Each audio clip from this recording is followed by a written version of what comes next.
Bonjour et bienvenue sur la chaîne Isabelle Villa. Aujourd'hui, nous allons parler de trois choses, mais tout spécifiquement en fait du focus, de garder sa concentration, son énergie, comment on peut faire et tout ça, je vais vous en parler avec un livre. Je vais vous en parler aussi au sujet de la maison d'édition et d'autres choses encore, vous allez voir. Donc, en tout premier lieu, lorsqu'on a un rêve, lorsqu'on a un projet, on a un objectif, eh bien, en fait, il est important de planifier les choses. Il est important d'être concentré, d'avoir de l'énergie. Et ça, c'est la base, l'énergie. Sans ça, ça ne marche pas trop. Voilà. Donc, il y a plusieurs moyens pour garder son énergie, pour conserver son énergie, pour la remettre en avant, en action quand on l'a perdue. Il y a des choses basiques à faire et il y a aussi quelque chose d'assez particulier dont je vais vous parler. C'est surtout ce livre-là. Si vous ne l'avez pas encore lu, je vous invite à le faire. C'est un ouvrage fort intéressant. Cet homme a déjà vécu, c'est Mark Boyle, il a déjà vécu un an, il a déjà fait l'expérience, de son défi en fait, de vivre un an sans argent. Il a vécu un parcours fort intéressant, il a écrit d'ailleurs un autre ouvrage sur cette thématique-là, et puis il a décidé de passer une année sans technologie au rythme de la nature. Et quand parfois nous sommes en manque d'énergie, eh bien, il est important de faire quoi? Moi, c'est ce que j'ai remarqué pour moi qui était important, de se déconnecter déjà d'une et d'aller dans la nature ou d'aller tout simplement marcher à l'extérieur de chez vous. Prendre l'air, c'est vraiment important. Se couper des réseaux, c'est vraiment important. Bien entendu, si vous êtes fatigué, première chose, dormir. On s'entend. Revoir peut-être aussi votre alimentation. Ça, il y a des spécialistes sur la thématique. Dans tous les cas, cet ouvrage-là, je l'ai trouvé extraordinaire. Vraiment très riche. C'est quelque chose que j'aimerais bien faire. Donc, de temps en temps, je me coupe entièrement des réseaux. Bon, là, en ce moment, c'est un peu fichu. J'ai prévu tout le mois de septembre de faire un live sur mon profil Facebook et que après ces lives, je les retransfère dans une autre chaîne que j'ai qui s'appelle Rester Focus, réaliser ses rêves. Et je vais vous lire quelque chose que je trouve très intéressant dont il parle et qui, je pense, peut vous amener à réfléchir à cela.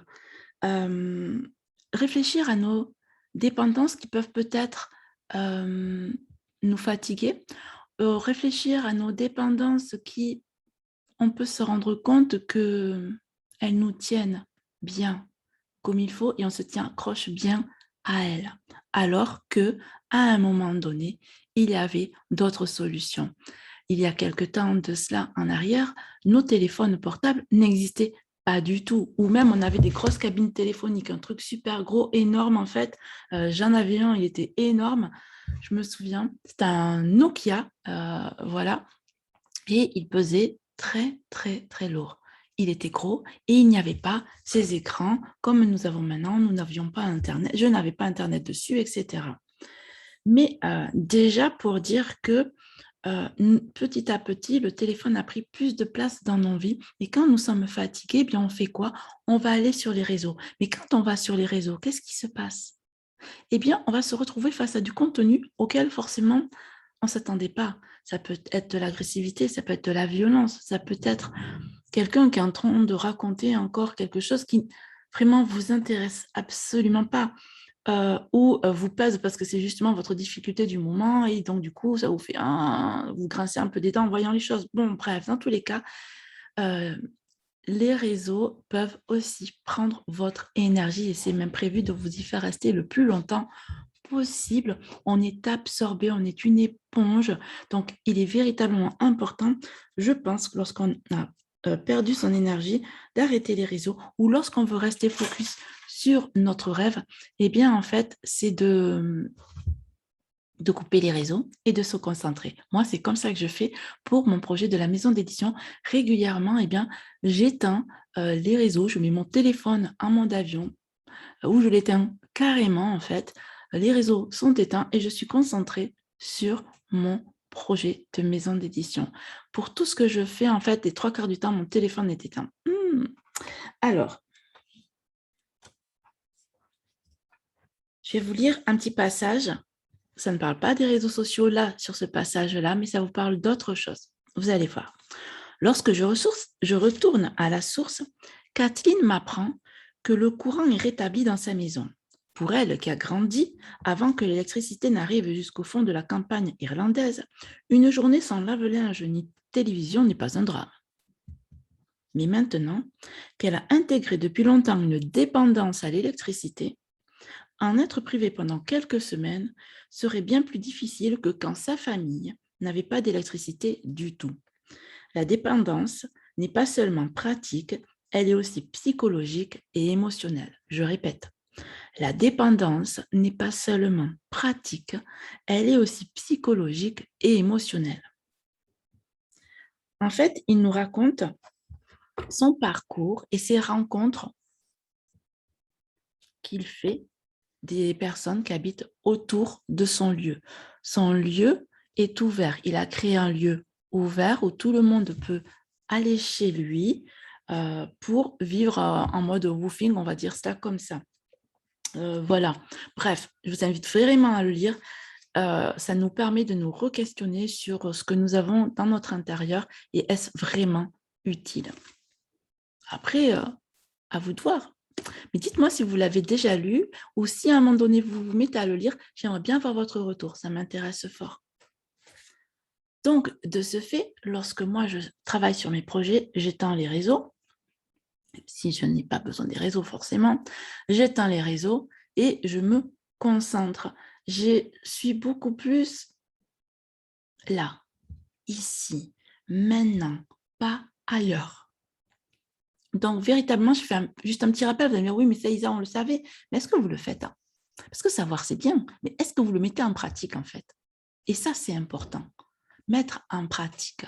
Parce qu'on sait tous plein de choses. Alors, moi, j'en sais des choses aussi. Mais est-ce que je mets tout en pratique? Non, bien sûr que non. Et j'en sais des choses. OK? Mais on a aussi, on économise notre énergie, on économise notre temps, on économise et on ne met pas tout en pratique alors qu'on a déjà les solutions. Là, on les connaît déjà. Donc, bref, ma maison d'édition à l'heure actuelle, où j'en suis? J'en suis toujours que je suis en train, toujours avec de l'administratif. On est là à l'heure actuelle, début septembre, donc je commence à recevoir des réponses de mails que j'ai envoyés courant août. Voilà, donc les choses se mettent en place là maintenant. Tout de même, j'ai travaillé en amont. J'ai travaillé sur un ouvrage, je vous en parlerai prochainement. Travailler sur la première publication, tout simplement. Il est en relecture. En même temps, la couverture est en train d'être créée. Donc là, aujourd'hui, eh bien, c'était le travail sur la couverture. C'est pas fini, il faut du temps pour arriver à bien cibler. Lorsqu'on fait une couverture, on veut que ce soit attrayant, on veut que cela soit parlant, que cela vous touche. Et donc, forcément, eh bien, il faut arriver à mettre tous ces ingrédients et à faire une jolie couverture qui parle et qui donne envie de lire. J'en dis pas plus. Voilà.